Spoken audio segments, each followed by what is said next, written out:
He was talking to the statue by the river.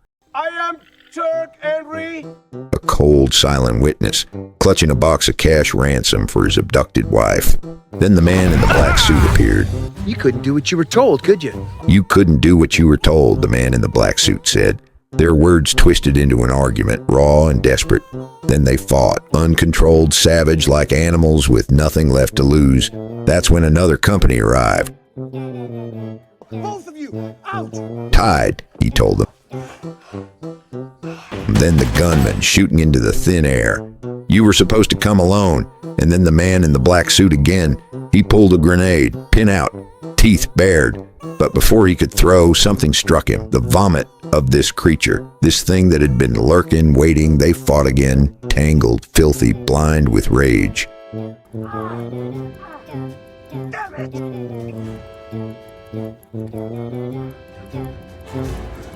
Then boom. Wait, let me take us back to how we got here.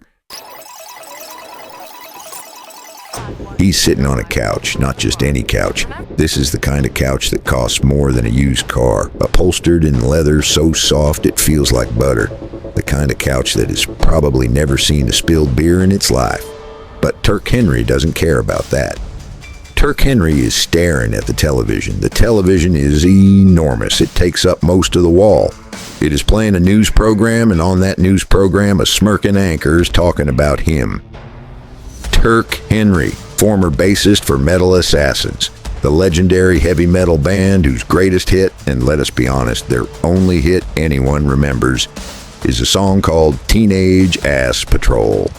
The anchor's making jokes. He's calling Turk washed up. He's calling Turk's supermodel wife Sheila, the Yoko Ono of metal. He's laughing. Turk's not laughing. His knuckles are white around his beer bottle. His jaw is clenched. He's wearing silk pajamas at 3 p.m. His hair, once a glorious mane of rock star excess, is now thinning and graying and doing him no favors. He looks like a man who has spent the past decade slowly dissolving into his furniture. He does not throw the remote. He does not scream at the screen. Instead, he does something so perfectly, absurdly Turk Henry that it tells you everything you need to know about this man in under 30 seconds. He calls his assistant. "Get in here," he says. 2 men arrive. They are not bodyguards. They are not security. They are just guys. The kind of guys you hire when you have too much money and too little motivation to do anything yourself. Turk points at the television. "I want that thing in the pool," he says. The men look at each other. They look at the 80-inch flat screen. They look at the swimming pool visible through the floor to ceiling windows, sparkling blue and entirely full of water. "The pool, sir? The pool." And so they do it. They unplug the television. They carry it outside. They heave it into the swimming pool with a magnificent splash. Ladies and gentlemen, meet Turk Henry, aging rock star, recovering sex addict, man of action, not even close, but he's about to become one, whether he likes it or not. To understand Turk Henry, you have to understand where he came from. He was not always this thing, this puddle of a man melting into $1 million couch. Once, he was somebody. Once he stood on stages in front of 50,000 screaming fans, his bass guitar slung low, his hair flying, his fingers doing things that made other bassists weep with envy. Once he was a rock star. But rock stardom, as it turns out, has an expiration date. The band split. The money kept coming. Residuals, royalties, the endless golden spigot of a single hit song. But the purpose evaporated. Turk tried to fill the void with the usual suspects. Women, drugs, alcohol, women again. So many women that he eventually had to check himself into a facility and emerge with a new label. Recovering sex addict. Now he lives in Malibu in a house that looks like a magazine spread with a wife who looks like she stepped out of a magazine spread. Sheila. She's a woman who is stunningly beautiful and also, crucially, a real person. She loves Turk. She does not understand why she loves Turk, but she does. She sees the man he used to be. She believes that man is still in there somewhere, buried under layers of self-pity and room service menus. Her patience is not infinite. They made fun of me on television, Turk tells her when she comes home. He does not mention the swimming pool incident. He hopes she will not notice the gaping hole in the wall where the television used to be. Sheila notices. Sheila always notices, but she does not say anything. Instead, she sits down next to him and takes his hand. "We're going on vacation," she says. "No, we're not." "Yes, we are." "Sheila, my treat, you need to get out of this house." "I don't want to get out of this house." "That is exactly why you need to." And so, against his will, against every instinct his lazy, pampered body possesses, Turk Henry packs a bag. He grumbles, he complains. He makes sure to pack his special pillow, the one that costs $400 and is shaped exactly like his head. He is, in every conceivable way, a disaster of a human being, and he is about to be dropped into the jungles of South America. What could possibly go wrong? They arrive in Chile. It is winter there, which Turk did not bother to research beforehand. He complains about the cold, he complains about the hotel, he complains about the food, the service, the lack of familiar television channels. Sheila listens patiently, the way you listen to a toddler having a tantrum, and then she announces her plan. "I am going on a wildlife tour tomorrow," she says. "You should come." "I don't do wildlife. It is a bus tour. You sit, you look at animals." "I don't do sitting." Sheila stares at him. He has been sitting on a couch for approximately 6 months straight. "Fine," he says, because even he recognizes the absurdity of his own objection. "I will think about it." He does not go on the wildlife tour. Of course he does not.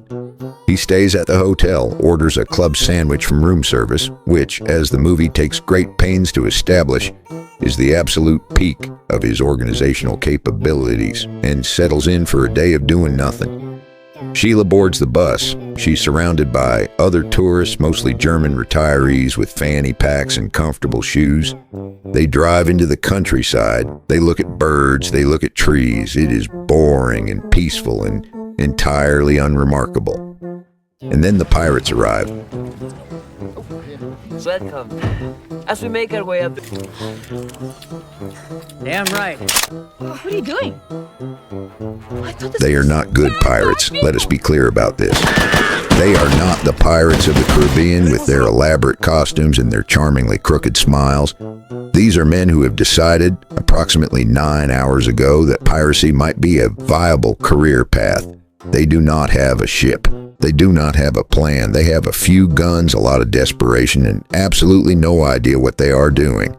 They stop the bus, they wave their weapons around, they shout things in Spanish that no one understands. The German tourists are confused. The guide is terrified. Sheila, however, is neither. Sheila has been married to Turk Henry for years. She has survived his addictions, his depressions, his inexplicable decision to throw a television into a swimming pool. A few bumbling pirates do not scare her. "Who are you?" she asks in flawless Spanish. The pirates are taken aback. They were not expecting this. They were expecting screaming and crying and the kind of panic that makes hostages easy to manage. Instead, they got a supermodel who speaks their language and looks at them like they are mildly disappointing employees. "We are pirates," their leader says. "You do not have a ship. We are acquiring one. And you are holding us hostage to pay for it?" The leader nods, grateful that someone finally understands. Sheila sighs. This is not the vacation she signed up for, but she is nothing if not adaptable. She sits down, crosses her legs, and waits. She knows Turk will come for her, does not she? Back at the hotel, Turk is midway through his club sandwich when his phone rings. It is an unknown number. He almost does not answer. He does not do unknown numbers, but something makes him pick up. "Mr. Henry," a voice says, "we have your wife." Turk swallows his bite. "Who is this?" "We are the people who have your wife. She's safe, for now. We want $1 million. $1 million? Yes. Turk looks at his club sandwich. He looks at the swimming pool outside his window. He thinks about Sheila, about the way she smiles when she thinks he's not looking, about the fact that she is probably the only person on earth who still believes in him. "Okay," he says. "I will get the money." He hangs up. He stares at the phone. And then he does something he has not done in a very long time. He stands up, not the slow, creaking stand-up of a man emerging from a couch after 6 months, a real stand-up. The kind that says something is shifted. The kind that says, I am about to do something I do not know how to do, and I am going to do it anyway. Turk's first call is to his manager. No answer. His second call is to his manager's office, where he reaches Mary Beth, a low-level employee who has never spoken to him before and is understandably starstruck. Mr. Henry, oh my God, I love your work. Teenage-ass patrol changed my life. Can you get me $1 million? What?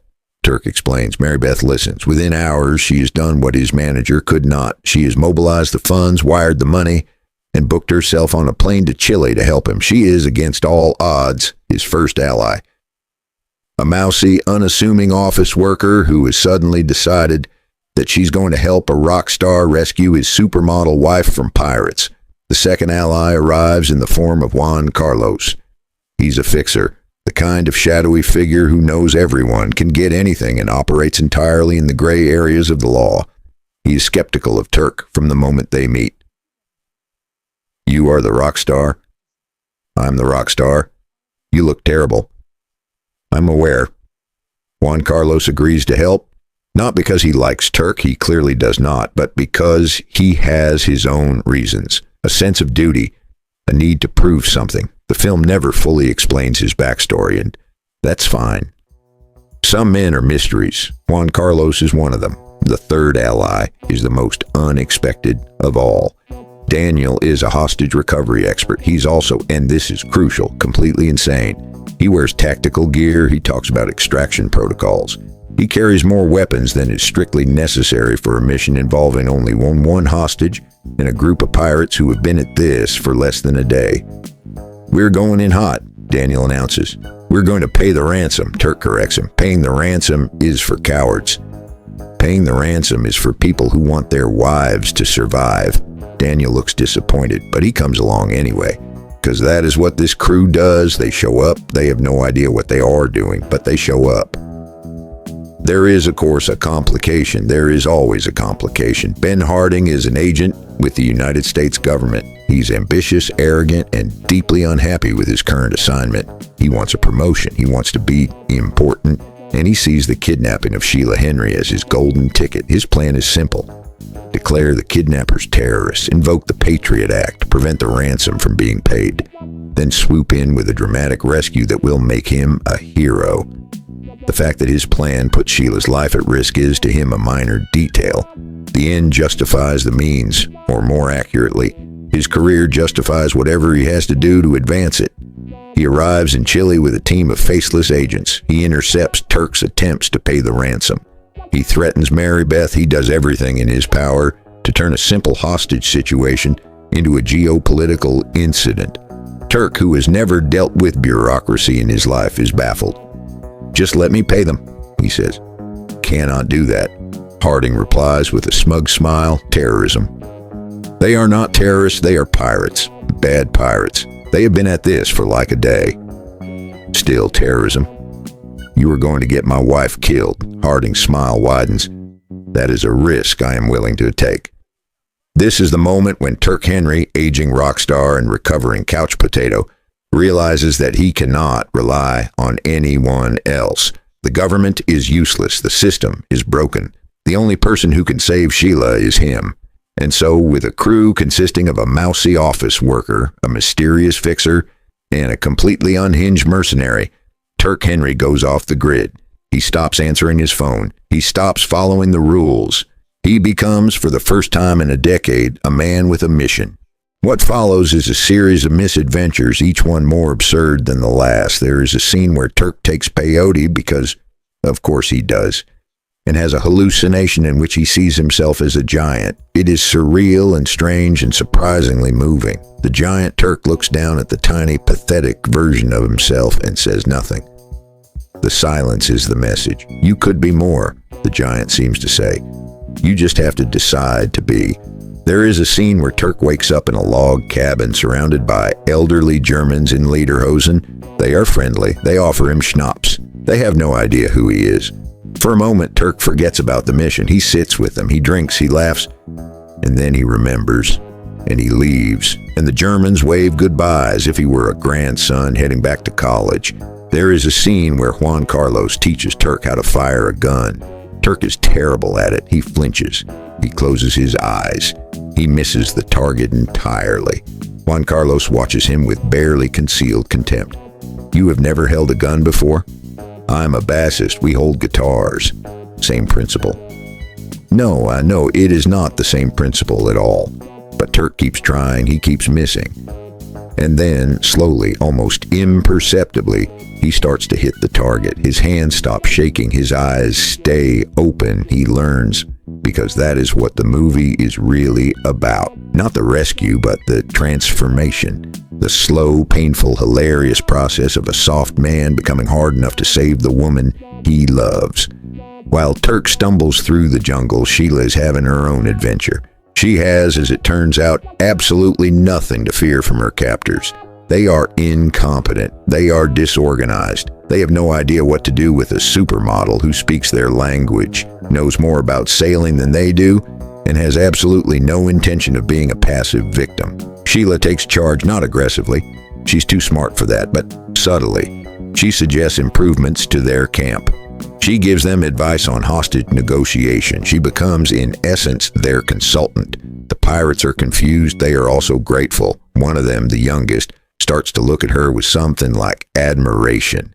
You are not afraid of us, he says. Should I be? No, probably not. Then I am not afraid. Sheila does not know if Turk is coming. She does not know if anyone is coming, but she knows something that the pirates do not. She's not the kind of woman who waits to be saved. She is the kind of woman who survives. The final act of Gunshy is messy, chaotic, and strangely beautiful. Turk and his crew reach the pirate camp.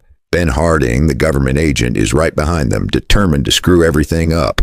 Daniel, the unhinged mercenary, wants to go in guns blazing. Mary Beth, the office worker, wants to negotiate. Juan Carlos, the fixer, wants to do whatever will cause the least amount of collateral damage. And Turk wants to see his wife. He walks into the camp alone, no weapons, no backup, just a middle-aged man in a rumpled shirt walking toward a group of armed pirates like he's approaching the stage for an encore. Hey, he says, I am here to pay you. The pirates are stunned. They had expected soldiers, helicopters, the full military response. Instead, they got a guy who looks like he just rolled out of bed. You have the money? The leader asked. I have the money. It is $1 million. I know what it is. They make the exchange. Sheila walks out of the hut, sees Turk, and for a moment, just a moment, her stoic facade cracks. She runs to him. He holds her. It is not a graceful embrace. It is desperate and messy and real. You came, she says. You knew I would. Did I? He does not answer. He does not have to. They both know the truth. She was not sure. She had hoped, she had believed, but she had not been sure. And now she is. Ben Harding arrives. He tries to arrest the pirates. He tries to confiscate the ransom money. He tries one last time to make the situation about him. Turk punches him in the face. It is not a good punch. It is clumsy and awkward and probably hurts Turk's hand more than it hurts Harding's face. But it lands, and it sends a message. This is over. You do not get to take this from us. Harding backs down. The pirates flee or are arrested or simply disappear into the jungle. The film is a little vague on this point. It does not matter. What matters is that Turk and Sheila are together. They walk out of the jungle. They get on a plane. They go home. Back in Malibu, Turk Henry is still sitting on a couch, but something has changed. The couch is the same. The house is the same. But Turk is not the same. He looks at Sheila. She looks back at him. I threw the television in the pool, he says. I know. I'm going to buy a new one. Okay. I'm also going to do something. Maybe play music again. Maybe not, but something. Sheila smiles. It is the smile she's been waiting to give him for years. That sounds good, she says. Turk stands up. He walks to the window. He looks out at the swimming pool where the ruined television is still submerged, a monument to his former self. Also, he says, I'm going to stop ordering so much room service. Sheila laughs. It is the first time in the movie that she has really genuinely laughed, and Turk laughs too. Because he has learned something out there in the jungle. He has learned that he is not useless. He is not helpless. He's a man who can do things, hard things, scary things, things he never thought he could do. He just needed a reason. Her name is Sheila. Look, let us be honest. Gun-Shy is not a great movie. The critics were brutal. It holds a 0% on Rotten Tomatoes, which is the kind of score that usually indicates a film has committed crimes against cinema. The humor is uneven. The tone is all over the place. Some scenes are brilliant, others are excruciating. The plot is held together with duct tape and good intentions. But here's the thing. Gun-Shy knows what it is. It is not trying to be Casablanca. It is not trying to be Die Hard. It is trying to be a silly, lightweight action comedy about a washed-up rock star who learns to be a hero. And on that level, it succeeds. Antonio Banderas is the whole show. He commits to the role with a sincerity that the material probably does not deserve. He makes Turk Henry pathetic and lovable and infuriating and endearing, sometimes all in the same scene. You root for him because he is so clearly rooting for himself, even when he does not know how.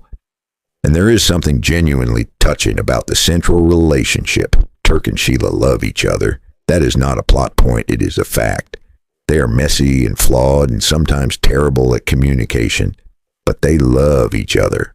And in a movie full of explosions and gunfights and hallucinogenic visions, that love is the anchor. That love is why Turk gets off the couch. That love is why we care.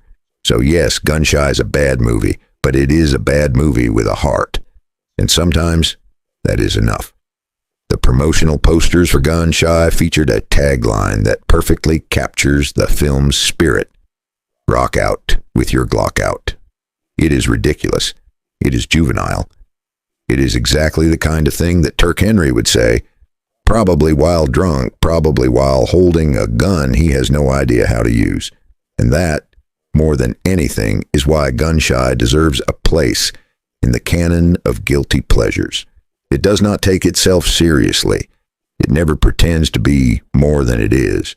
It is a movie about a man who throws a television into a swimming pool and then goes to South America to rescue his wife from pirates, and it commits to that premise with absolute, unwavering sincerity.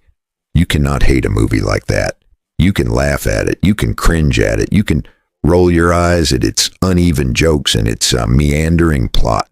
But you cannot hate it, because somewhere, buried under all the absurdity, is a real story. A story about a man who had given up on himself and the woman who refused to give up on him. A story about how love can make you brave even when you are terrified. A story about how the most unlikely people can become heroes if they just have a reason to try. Turk Henry's reason has a name. It is Sheila, and she is worth every misstep, every failure, every moment of doubt. She is worth getting off the couch. She's worth throwing the television in the pool. She's worth $1 million and a journey into the jungle and the slow, painful process of becoming a man again. And in the end, that is what Gun-Shy is really about. Not the guns, not the jokes, not the pirates or the government goons or the hallucinogenic visions. It is about a man who learned to stand up, one club sandwich at a time.